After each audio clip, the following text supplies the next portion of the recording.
Drodzy winopijcy, za nami przepiękne winnice, a to oznacza, że jesteśmy w Douro, na północnej Portugalii, w najpiękniejszym regionie winiarskim Europy. Oglądajcie.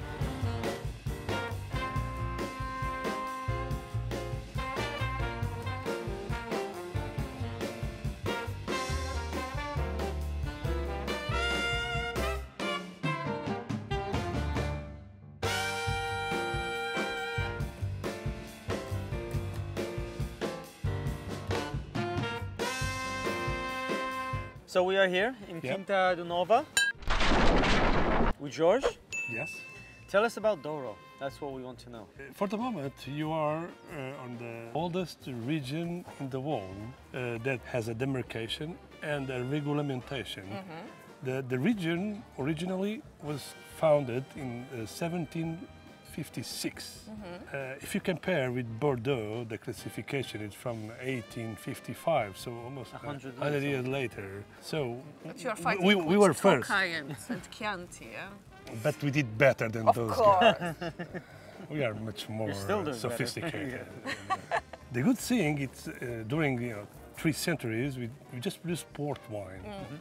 But since 1995, 1996, the region started to develop the dry reds and the dry whites. It was created in 1982. So the DOC Douro for the dry reds, but it stayed during 15 years in dormancy. Nothing happened, and in 94, 95, 96 it was the beginning. And why? The question is why? Why the people in the Douro they did start to make? Yeah, exactly. First, it's because before 95 the knowledge and the skills about how to make dry reds, high quality dry reds and dry whites, it was inexistent in the region. And in Villarreal in '86 was created the European Union with the Portuguese government, of course. They did create the University of Villarreal with a degree of enology. So it was in '86. So in 90, 91, 92, the first guys graduated in Villarreal. Came to the Douro when they did start to perform. Was it you, one of the guys? I arrived a little bit later. I arrived in '94. We in this Quinta Nova, we define for the reds usually the purity of the aromas, the structure, depth wines in good Like structure and bulb, depth. like Yeah, because we are at low altitude, south exposition. So our context, it's warm climate and high exposition to the sunshine. Of course, the result, it's strong wines, muscular, depth, and with a nose that it's more or less independent of the varieties. It goes always to the minerality and to the red berries more. And when we use a variety that is Tinta Amarela, goes to the spiciness, but it's spicy and minerality that we are looking for. Okay. Is that characteristic of the whole valley, or is it just you that looking for this? It's the characteristic of this part of the valley. Okay, the south exposition. Okay. The north exposition, which is the south part of the valley, that we call the shadow wines. That's not because they are in the shadow, but it's because they are producing. They make wines a bit more fresh, but fresh not in acidity, but on the aromas. Yeah.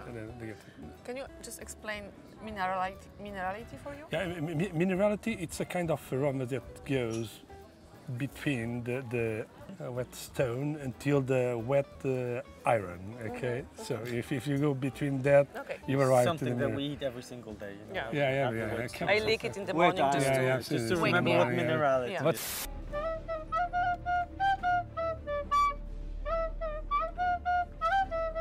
this is the minerality. Oh, I know these guys since a long time ago. Here you go. Yeah, that's one of the characteristics of the Douro wines. It's slightly saltiness. I saw that during the tasting. On the palate. So we just wanted to say thank you. We had some amazing wines. If you're ever in Douro, come to Quinta do Nova.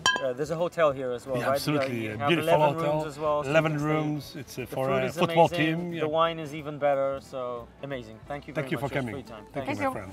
Obrigado. Obrigado. Cheers.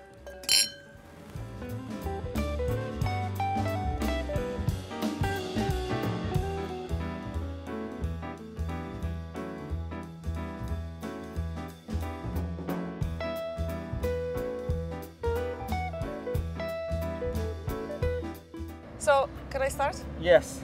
Because this is a historical tasting and a historical moment for me, because I finally meet you, so we can talk a little bit why your wines are so different than any other wines from the region. What is your secret? I think it's maybe one aspect really makes the difference is we know very well which are the best vineyards for making port. For 200 years, we know it. And I think most of my colleagues still think that the best vineyards for port are the best for red wine as well. And I don't believe so at all, because port seems to like eccentric, exaggerated conditions, too hot, too dry, and then it ripens very fast in alcohol and acidity drops. And I'm fanatic about acidity, so I really make a huge effort to make wines as natural as possible. So we don't use yeast, nothing, but I don't like correcting the acidity either. So I like to work with vineyards, high altitude, north facing, that ripen much slower, longer, and keep acidity. And I think that's probably the main reason why our wines are much lighter, more delicate, more refined. Not better, they're just different. Yeah, different but also more modern, I would say, because this is what we are looking for today, more lighter and fresher wines. It's interesting that you call them modern, because our wines are not modern at all. But I understand what you mean, and I think, in my view, I'm not making it because the market wants it. I'm making it because I don't like heavy wines. I don't like alcoholic, overwooded kind of wine. And so I'm not making it for anybody but for me. Another question I had is, I don't know if you'll remember, but there was a moment when you actually had a label, one of the labels on your wines was by a Polish... Berek, yes, exactly. The Berek by My Mleczko. That was an amazing, absolutely amazing wine, but also an amazing label on it. Where did that come from? Yeah. Well, the idea is I like to compare it with Coca-Cola, except the other way around. They have a very strong brand and they make always the same label, but they change the sweetness and the recipe depending on the countries. I'm a bit more stubborn, so I make what I like, my way, and it's always the same wine, but I change the labels. So you have the same wines, or you brand them slightly differently for the market, so they suit the market. And then there's also a wine, we tasted it recently. You and Adam Pawłowski, and master sommelier from Poland as well. Are those like cooperations that you do regularly with different people? Yes, we do. But also, you know, we make also wines with different winemakers. I like to say that I was not born intelligent like most people, and I didn't study like everybody else. So my learning process is by doing. And so the more wines I do, the more I learn. And let's say there is a hardcore. So the more satellite wines I make, the better the hardcore becomes, like the Rodoma. And it's really interesting, because working with Raul Perez or Telmo Rodriguez, they learn a lot from me, but I learn a lot from them, and it opens the head.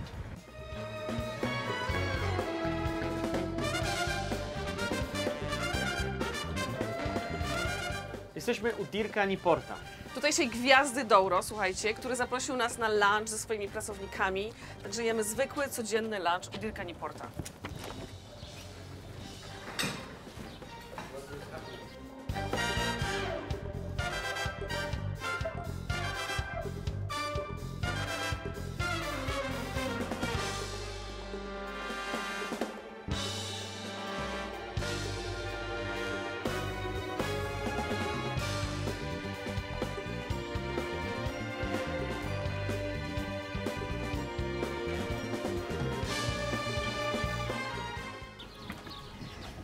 Thank you, Dirk, for the lovely lunch. Amazing lunch, thank you. And for the most amazing dessert wine we had. This is what we drink here for breakfast usually. Oh. Can we stay for breakfast? That's a regular. This is like unbelievable, a 1945 vintage port. And I think we tried it, and I was thinking that this was like maybe your 2017 vintage or something, like it was like a fresh wine. Don't exaggerate, okay? Don't exaggerate. But it's an amazing but you wine. mentioned 80s, I think. Yeah, 87. Amazing wine. Yeah. So who made this vintage? Can you tell us? Well, this is mostly from one property, but not only. And it's a funny story because the grower came to the office to speak with my grandfather and said, Mr. Newport, I want to go and see the Pope in Rome. And my grandfather said, yeah, okay. Go. You go. No, you're going to finance my trip. And so here's a sample of last vintage. I think it was maybe 1 year later, so it was not that early. But it was a grower we worked before. So, and my grandfather said, okay, but what? No, you're going to pay my trip. So you buy this wine, and then I have enough money to go to Rome. And so we bought it, and he went to Rome. And in those days, the times were different. The computers were slower, and my grandfather, they didn't approve the wine at the Port Wine Institute. And then my grandfather went to the president and said, look, can you really tell me, look in my eyes, is this not good? And the president tasted the wine and said, this is the best port I ever tasted. It's the best young port I ever tasted. It's approved. So the times were a bit different. Amazing. But this was amazing. The lunch was amazing. It's wonderful. It's amazing also that you do this. So thank you very much for inviting us. It's my pleasure. Thanks for having us. You need to give him a kiss. No. No kiss. No. Yeah, we do that You in can Douro. give me another kiss. No, it's okay. You see? Thank you. Negotiations are not going very well. Thanks for having us. All right. Thanks again. Okay, thank you. Thank you.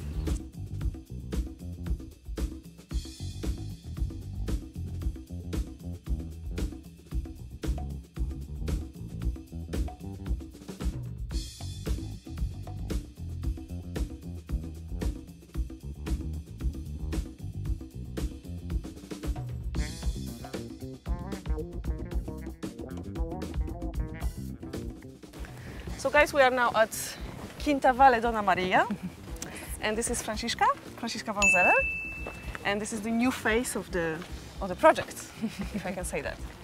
And we're going to go into the vineyard, right? Into Vinha da Francisca, yes. Francisca, so where are we now? This is Francisca's vineyard, actually. This is Solzão. It's the main variety that we have here in the whole planting.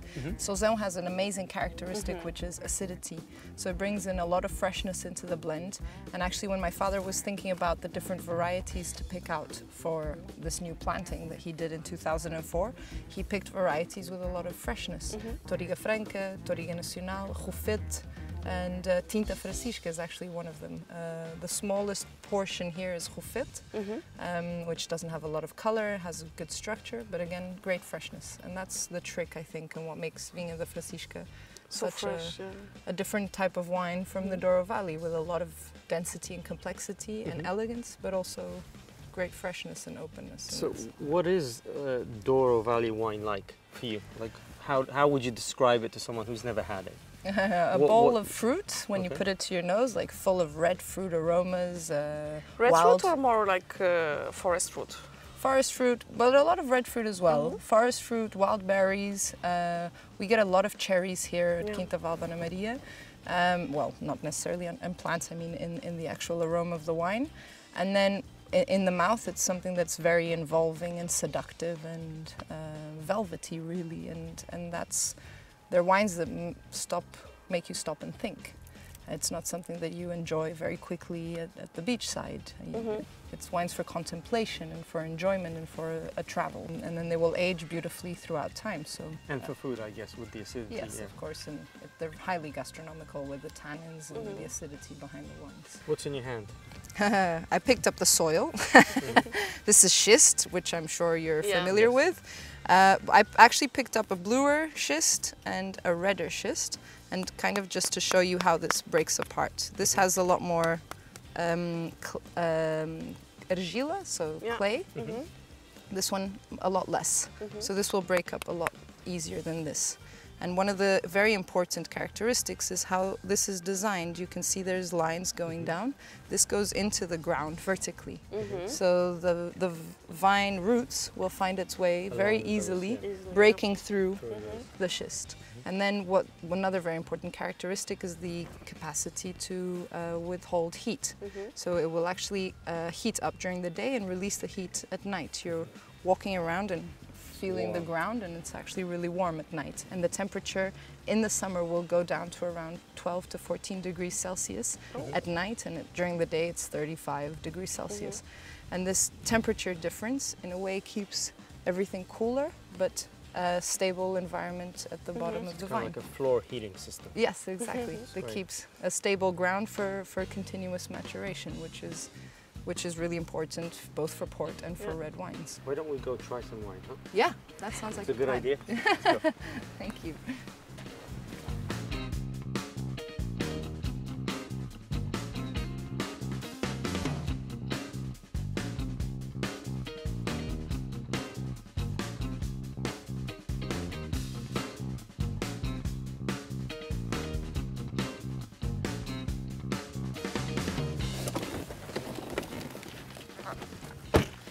So we're here to meet with Sandra from Wine and Soul.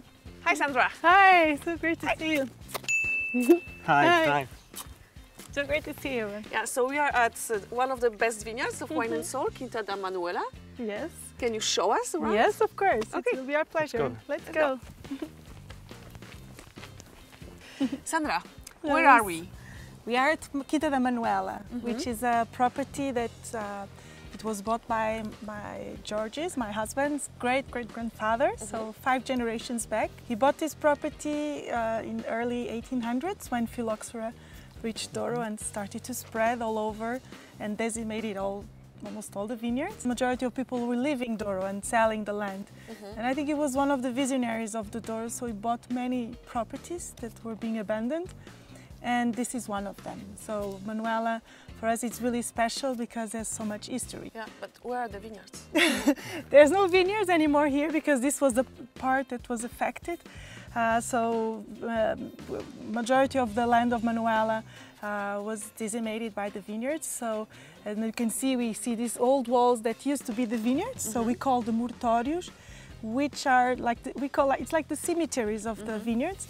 That the vineyard died, and then spontaneously the forest came in, and at that time there was also, they didn't want to plant the new vineyards where the vineyards died.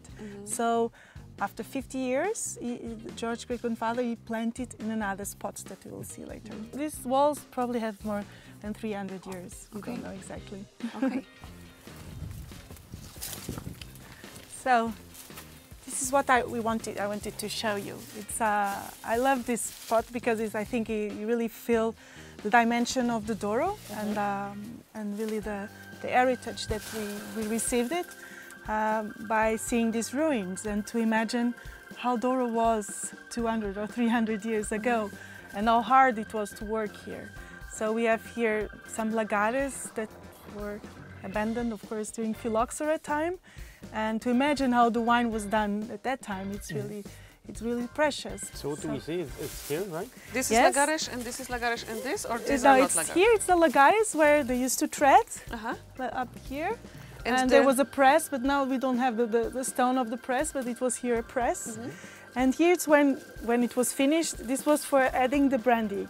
So they would drain the wine and then would add the brandy here, and then they would take it for the cask, where we have a little house next door to that. There used to be the casks over there. Okay, so Sandra, these are the famous terraces, right? Yes. So tell us about this. Why? And you know, it really looks like a tough job to make wine in such a place. Yes, it's really hard. So, you know, these are the walls and the terraces that were made after phylloxera. So these are the ones that they had to produce these terraces in order to preserve the land and to create like a terrace, to have 2 or 3 rows of vineyards in order to be easier to grow. In terraces and patamares? Yes, patamares, it's the new version. It's a way that was to be able to mechanize the vineyards. This was late 70s, early 80s. And in fact, those terraces that we have there was one of the first made during that time. So it was already made by George's father in late 70s. and they are produced with machines. So you see there's no walls like this with stones, and it's all made with bulldozers. And but then you have a big slope of land that sometimes they can be very hard of course, to control with the herbs, and we have to be very careful about regarding erosion. While here, you don't have erosion. So there you can actually have a machine go into the... Yes, there we can have tractors, so it's mechanized, so there it's a bit easier to work with. While here, as everything has to be done by hand, we can't put a tractor, so everything has to be worked with hand or with horses. Which makes it probably very expensive as well. Yeah, it's very expensive and hard. For instance, just to imagine, to pick the grapes, we have to take all by hand and on the back, carry them to bring them down, so it's really hard work. I can imagine. Yes, but... Shall we go and see the port? Yes, of course. I'd love to show you. Okay.